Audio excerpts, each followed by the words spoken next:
Welcome to Anantha TV entertainment. నేను miss Piya Varma. 2 దశాబ్దాలుగా south సినీ పరిశ్రమలో కథానాయికగా రాణిస్తుంది మిల్కీ బ్యూటీ తమన్నా.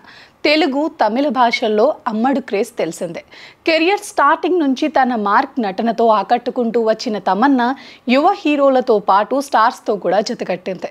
హీరోయిన్స్ అంతగా డాన్స్ చేయటం కష్టమని అంటారు, కానీ తమన్నా విషయంలో ఆ లెక్క వేరుగా ఉంటుంది.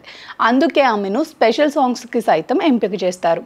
ఇప్పటికీ తమన్నా ప్రత్యేక గీతాల్లో కూడా స్పెషల్ అట్రాక్షన్గా నిలిచింది. అయితే తమన్నా నుంచి లేటెస్ట్గా వస్తున్న సినిమా ఓదెల 2. సంపత్ నంది కదా దర్శకత్వ పర్యవేక్షణలో వస్తున్న సినిమా ఇది. ఓదెల రైల్వే స్టేషన్ హిట్ అవటంతో ఆ సినిమాకు సీక్వెల్గా ఓదెల 2 వస్తుంది. అయితే ఈ సీక్వెల్ భారీగా ఉంటుందని ప్రచార చిత్రాలు చూస్తేనే తెలుస్తుంది. ఇక ఈ మధ్యనే రిలీజ్ అయిన ఓదెల 2 ట్రైలర్ చూస్తే తమన్నా నట విశ్వరూపం చూపించిందా అనిపించేలా ఉంది. కెరియర్లో కమర్షియల్ సినిమా ఛాన్స్లు ఎప్పుడూ వస్తూనే ఉంటాయి, కానీ ఇలాంటి టిపికల్ రోల్స్ అప్పుడప్పుడు మాత్రమే వస్తాయి. ఆ టైంలో దాన్ని పట్టుకోవటంలోని అసలైన మజా ఉంటుంది. తమన్నా ఓదెల 2లో చేయటం ఇప్పుడున్న పరిస్థితిలో ఆమె కెరియర్కి మంచి బూస్టింగ్ అనే చెప్పొచ్చు. అయితే కొందరు తమన్నా ఓదెల 2ని అనుష్క అరుంధతి తరహాలో ఉంటుందని, ఇది తమన్నా అరుంధతి అంటున్నారు.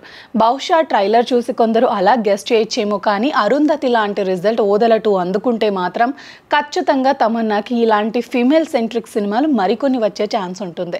సంపత్ నంది డైరెక్ట్ చేసిన సినిమాల్లో కూడా తమన్నా హీరోయిన్గా అలరించింది. ఆ రిలేషన్ కొద్దీ ఓదెల 2లో తమన్నాని తీసుకున్నారు. ఓదెల 2 మీద టీం అంతా కూడా సూపర్ కాన్ఫిడెంట్గా ఉన్నారు. మరి ఈ వారం రిలీజ్ అవుతున్న ఈ సినిమా ప్రేక్షకుల నుంచి ఎలాంటి రెస్పాన్స్ తెచ్చుకుంటుందో చూడాలి. ఓదెల 2 సక్సెస్ అయితే తప్పకుండా తమన్నా కూడా ఇదే తరహా సినిమాలు మరికొన్నిటిని చేసే అవకాశం కూడా ఉంటుందని చెప్పొచ్చు.